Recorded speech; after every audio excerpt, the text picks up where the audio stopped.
Chico Xavier está fazendo uma falta danada.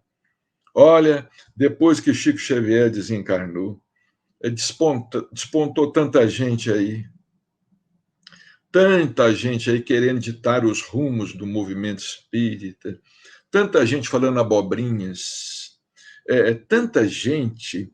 Olha, nós desafiamos aqui, queremos fazer aqui um desafio a esses intelectuais para nós discutirmos sobre a obra de André Luiz.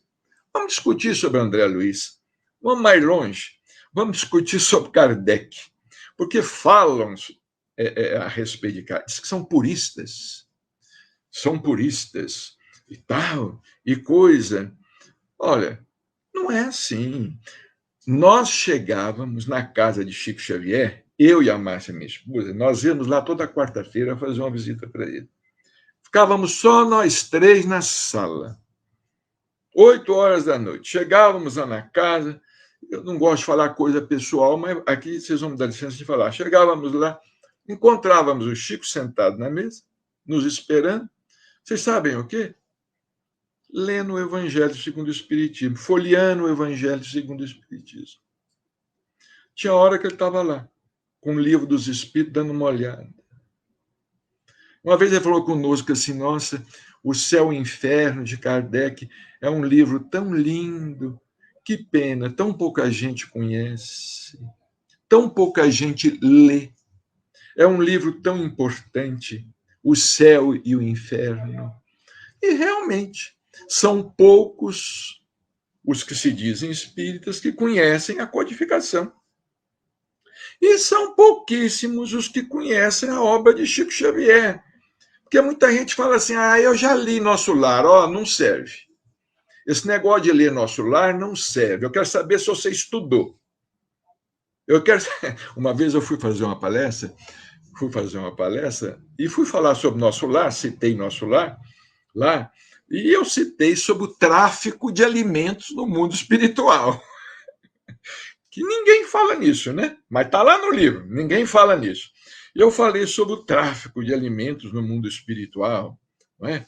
Um alimento proteico, que se eu falar aqui que era carne, vão falar, Marcelo é um herege, mas era. Então estava tendo tráfico de alimentos lá no mundo espiritual. Então nós falamos da palestra. Quando terminou a palestra, aquela coisa toda, veio um senhor respeitável, veio um senhor espírita, muitos anos, aquele senhor. Sim, meu irmão, você falou que no livro Nosso Lar, André Luiz está falando em tráfico de alimentos no mundo espiritual, que deu um problema sério. Você se referiu ao livro Nosso Lar? Eu falei, foi ao livro Nosso Lar. Sim, está lá. Problema de alimentação, está lá no capítulo do livro Nosso Lar. Lá André Luiz fala sobre o assunto. Ele falou para mim assim, bom, mas então o seu livro é diferente do meu, porque no meu não tem isso. O que eu podia responder para um senhor desse, né? Um senhor que era ali considerado uma referência dentro daquela casa. Não é? E era mesmo, uma referência espiritual ele era. Uma referência espiritual ele era, pela sua condição, pela sua moral, pela sua elevação, pelo seu comportamento. Ele era uma referência espiritual, sim, dentro daquela casa, digna do maior respeito. Mas não sabia, não conhecia. Então, esse negócio de falar, eu li, não adianta. Se você não estudou, não adianta. Eu li Nosso Lar, eu já li a coleção de André Luiz todinha, não adianta. Eu já li 2 vezes, não adianta. Eu já li 3 vezes, não adianta. Tem que estudar capítulo a capítulo, parágrafo a parágrafo, comparativamente. Tem que ser um estudo comparado. Um estudo sistemático, metódico, sistemático e aprofundado. São as 3 palavras: metódico, sistemático e aprofundado, para a gente ver o que André Luiz está nos ensinando, para a gente entender o que Emmanuel está nos ensinando em suas obras, que Emmanuel realizou um resgate do cristianismo sem precedentes. Em Paulo e Estevão, ele reescreve a história do cristianismo. Ele pega a vida de Paulo e, a pretexto de contar a vida do Paulo, ele conta a história do cristianismo. No livro Paulo e Estevão, a pessoa diz assim: não, eu já li Paulo e Estevão. Mas, bom, você já leu. Antes ler do que não ler, tá bom demais, não é? Mas então as pessoas não dão valor. Ou o valor que essas obras merecem e que os centros espíritas deveriam dar. E que os centros espíritas deveriam dar.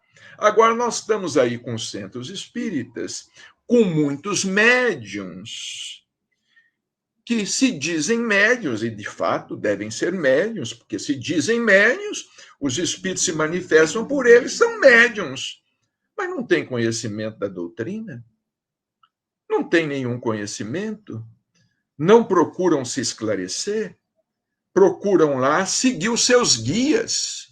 Tem médium aí que só segue o seu guia. Não, eu acompanho o meu guia. O seu guia está precisando ser guiado, ele não sabe nada. Manda o seu guia estudar também. O seu guia também precisa estudar. E destampa fazer bobagens dentro dos centros espíritas, besteiras dentro dos centros espíritas, falando que aquilo é espiritismo, e depois surge o escândalo envolvendo a doutrina. A pessoa está fazendo um desserviço à doutrina. Então, voltando a Chico Xavier, só para encerrar, é uma homenagem simples a Chico Xavier de nossa parte, não é? Nós falaríamos aqui sobre Chico durante muito tempo, recorrendo às suas obras, dando destaque às suas obras, mas nós estamos precisando de um movimento. Essas federações, em vez de estarem adulterando as obras do Chico, ou então sendo coniventes com essa adulteração que a Federação Espírita Brasileira está fazendo nas obras do Chico, essas federações deveriam desencadear uma campanha nacional de estudo das obras de Chico Xavier nos centros espíritas, nas reuniões públicas. Não é só grupo de estudo, não. Grupo de estudo com 3 ou 4 ou 5. Estudos nas reuniões públicas, palestras substanciosas, com conteúdo, palestras filosóficas, expondo pontos doutrinários importantes. Isto é que nós precisamos. Era isto que a gente aprendeu um pouquinho, quase nada, com Chico Xavier. Muita gente nos pergunta assim: Marcelo, o que Chico Xavier está fazendo no mundo espiritual? Trabalhando. Chico está trabalhando. Olha, eu não concebo Chico Xavier de braço cruzado um momento, porque na véspera de desencarnar, no dia 29 de junho, ele ainda pediu aos amigos: me levem lá no Abacateiro, que eu quero ver lá o nosso trabalho. Ele estava lá a se despedir, porque ele sabia o dia que ele ia desencarnar. Ele sabia o dia, o momento que ele ia desencarnar. É claro que ele sabia. Sabia com antecedência. Chico sabia tudo. Chico olhava para a gente assim, falava o nome da gente, assim, falava o nome das pessoas que nunca tinha visto na vida, falava o apelido da pessoa que nunca tinha visto na vida. Olha, nós tivemos um espírito grandioso na condição de médium espírita cristão, que veio à Terra para servir Jesus Cristo. Não veio à Terra para servir Kardec, não, porque Kardec veio à Terra para servir Jesus Cristo. São todos serviçais de Jesus Cristo, porque não existe espiritismo sem cristianismo. E quem está querendo tirar Jesus do espiritismo, funda uma doutrina para si. Funde uma doutrina para si, porque o espiritismo é a revivescência do cristianismo, é o consolador prometido. Você não aceita isso? Você é inteligente? É capaz? Funda uma doutrina. Quem sabe, não é? Mas não queira falar o que você não sabe, no que você está completamente equivocado.